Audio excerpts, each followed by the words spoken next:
talk to me about our hair. We are God, so we have non-ether hair, and your non-ether hair is your crown. The Bible call it our glory. Your hair is basically an extension of your nervous system. When you first born, or when you first conceived in your mother's womb, you have something called the endoderm, the ectoderm, and the endoderm. These things is what literally creates the fetus or the embryo inside of the woman's womb. Well, your hair is made from the same skin as your brain, and your brain is made from the same thing as your skin. So your hair, your skin, and your brain is all made from the same cellular tissue called the ectoderm. From there, your eyes come forth. Everything, your third eye come from these same things. So when you get into embryology and you look at holistic healing, your hair is an extension of your nervous system. So your hair is a part of your brain. Your hair is used for, not only your hair is a part of your detoxification system too, because your hair is used as an odor system. That's why if you sweat from your hair, or if you stink, you smell it, it all comes through your hair. But not only that, your hair scans the environment through something called the Merkel's disc that sits in the endoderma of your skin. And what this does is it scans the environment, and it tells the proteins how to associate themselves and how to congregate themselves amongst you, for you can actually experience reality different. That's why if you see something that touches you spiritually, they say the hairs on my skin is start to rise. Yeah. That's how they take, man, this is spiritual. Yeah, wow. You see that because your hair is scanning the environment, and you're getting different spectrums of this light code frequency. So the hair on your skin just stand up. Or if you get stressed out and you depressed, your hair starts to what? Fall out. Or if you're happy and you in a state of homeostasis, your hair starts to grow. They even got certain different types of practices in medicines where they can check your hair to see how healthy you are, see if you're stressed out. They can check your hair to see if you've been smoking drugs, you've been smoking pot. Your hair is everything because your hair is connected to every nerve ending in your body. You only don't have hair on the outside of your body, but you have trillions and trillions of hairs on the inside of your body. You hear vibrations and see light by way of air, your hair. You have something called... Hair sounds like hair. Yeah. It sounds the same. Yeah, facts. But you have you have hair inside your eardrums to make you hear. When you hear vibrations, it goes against the hair. The hair do this, connect with water, and then you decode this vibration in this light, and you say, I'm hearing a tone, or I'm hearing... Yeah, same thing with the cones in your eye.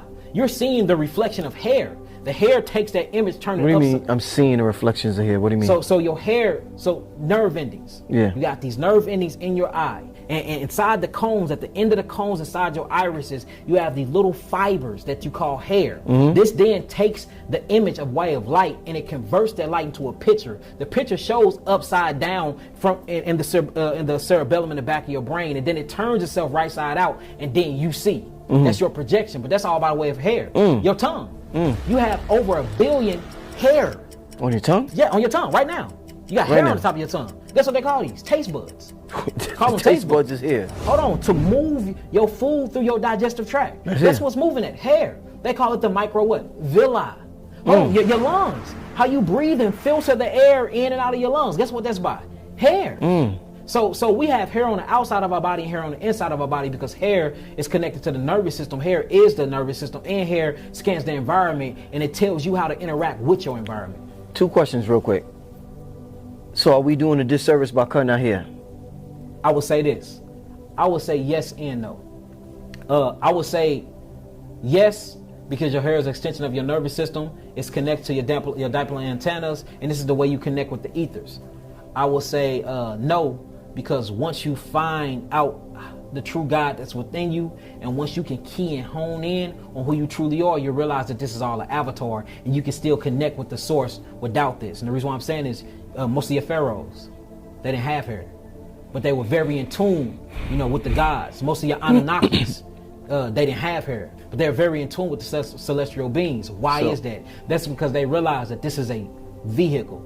You see that? So the reason why I asked that question, because my follow-up question to that question was going to be, a lot of the queens out here, when they go through things, and let's say they have locks or long hair, to free themselves, they cut their hair. Because hair they get rid of it. Bro, like this is past lives. Past. This is, memory. You know what I'm saying? This is 5 years ago. This is 4 years ago. It's memory in here. Sometimes it get heavy. If you look in a biblical sense, when somebody from another nation wanted to become a Hebrew Israelite, they had to cut their fingernails and they had to cut their hair, and then they had to throw away all of their false religions and their false gods to get down with the Hebraic community. And the reason why is because a lot of their gods and a lot of those interactions that they had with different spiritualities and cultures was actually permeated inside of their hair follicles. Because remember, this is an antenna. Antennas pick up what? Signals. Signals, yeah. You know what I'm saying? What signals you picking up on? And this stuff is cooked within the hair. So sometimes, you be free when you cut your hair. So, I mean, you still can be a guy with a bald head, but I would say keep it. But once you realize that this is just a vehicle and an avatar for you to be God in and to experience your reality, then it's like, what's the point of hair? But if you're going to say, what's the point of hair, then what's the point of a whole fucking body? Because this is nothing but a utensil for you to experience.